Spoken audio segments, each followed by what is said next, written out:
Now see a potential energy of a system of 2-point charges in an external field.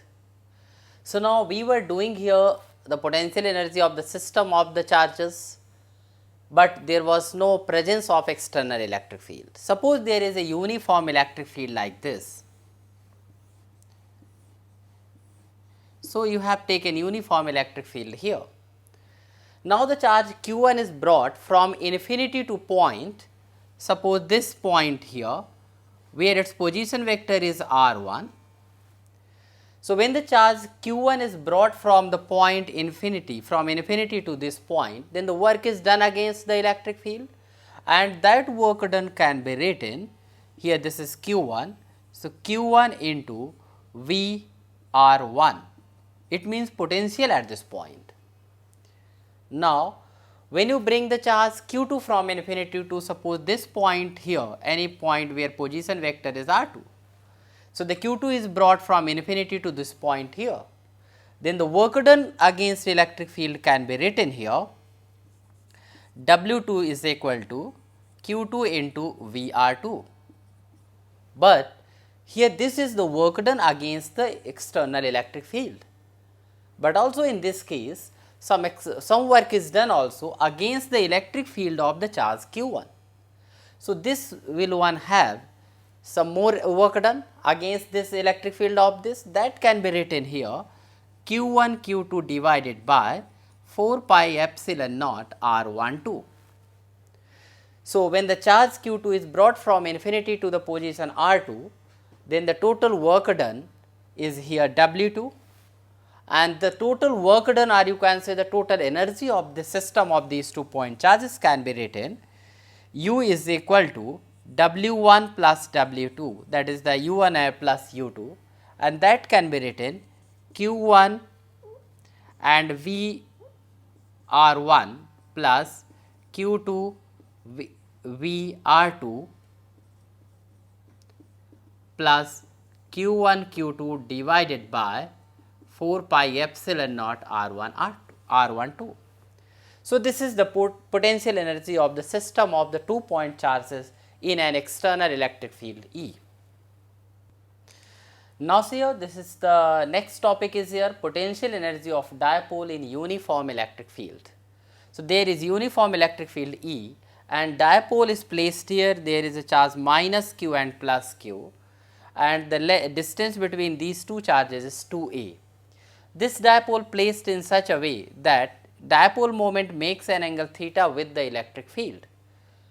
So force q is acting to this side and minus qe is acting to this side. Net force on this dipole is 0, but these two forces are acting along the different lines, so they are producing torque. Because of that torque, this dipole tries to align along the electric field. So torque is equal to actually here, that is Pe sin theta.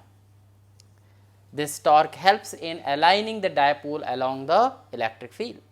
Now suppose if you want to move this dipole or rotate this dipole by a small angle d theta, then you have to do work against this torque. So the work done can be written in this case torque into d theta. That can be written here Pe sin theta d theta. So this Pe sin theta d theta is the torque for rotating the dipole by a small angle d theta. So now we can calculate the total torque for rotating the dipole from angle theta 1 to theta 2. So now we can calculate the total work done in rotating the dipole from the orientation theta 1 to theta 2. So we can write here W is equal to Pe sin theta d theta and theta 1 to theta 2. So we can write Pe minus cos theta, theta 1 to theta 2, and now we can write here Pe and we can write here cos theta 1 minus cos theta 2.